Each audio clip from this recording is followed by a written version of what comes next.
Ashapura women's academy દ્વારા ભુજ ખાતે summer કેમ્પનું આયોજન કરવામાં આવેલ હતું। ખાસ કરીને વેકેશનમાં બાળકો જ્ઞાન સાથે ગમત મેળવી શકે તે માટે કેમ્પનું આયોજન કરવામાં આવેલ હતું, જેમાં મોટી સંખ્યામાં બાળકો જોડાયા હતા।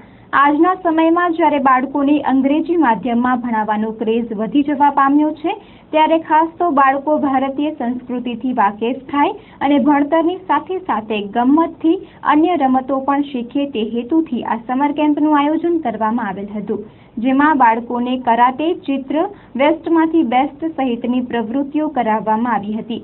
આશાપુરા વુમન્સ એકેડમીના હોદ્દેદારોએ આ અંગે ચંચળ ન્યૂઝ સાથે વાત કરી હતી। સંચાલિત આશાપુરા વુમન્સ એકેડમી દ્વારા આયોજિત સમર કેમ્પનું આયોજન કરેલું છે।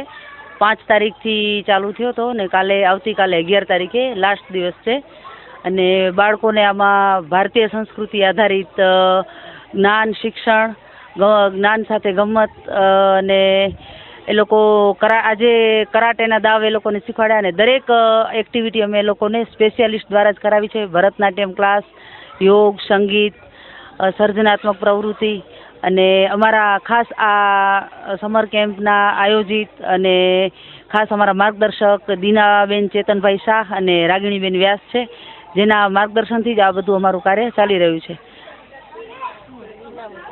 આ સમર કેમ્પનો ખાસ હેતુ છે કે બાળકો વેકેશનના સમયનો સદુપયોગ કરે અને એક તો ખાસ ઇંગ્લિશ મીડિયમમાં ભણતા હોવાથી બાળકો આપણી માતૃભાષાને, આપણી સંસ્કૃતિને ભૂલી જાય છે, તો આ બાળકોને આપણે ભારતીય સંસ્કૃતિ આધારિત શિક્ષણ કેવું હોય ને શું હોય ખ્યાલ નથી હોતો, તો આપણે આ સમર કેમ્પનો મુખ્ય હેતુ હતો કે બાળકો ખાસ ભારતીય સંસ્કૃતિ આધારિત કેવું એનું જીવન વલણ હોય એ બધું અમે એને નાટક, કથાનક વગેરે દ્વારા સમજાવ્યું અને શીખવાડ્યું છે। અને ખાસ આજના બાળકો ફૂડ પર, તૈયાર ફૂડ પેકેટ પર વધારે આધાર રાખે છે, તો એ ખાવા ન ખાવા એ પણ અમે આમાં ખાસ લીધું હતું। અને જન્મદિવસ, કેક કાપીને જ જન્મદિવસની ઉજવણી થાય છે એવું નહીં, પણ ભારતીય સંસ્કૃતિથી જન્મદિવસની ઉજવણી કેવી રીતે કરવામાં આવે છે એનું પણ અમે આવતીકાલે ઉજવણી કરવાના છીએ। અને આવતીકાલે આખા દિવસનું અમારું આયોજન છે। બાળકો સવારથી સાંજ સુધી અમારી પાસે હશે અને કોઈ જ અમે આ કેમ્પમાં ફી નથી લીધી અને સાવ વિનામૂલ્યે છે। નાસ્તો પણ બાળકોને અહીંયાથી જ પૌષ્ટિક નાસ્તો જ અપાય છે અહીંયાથી જ।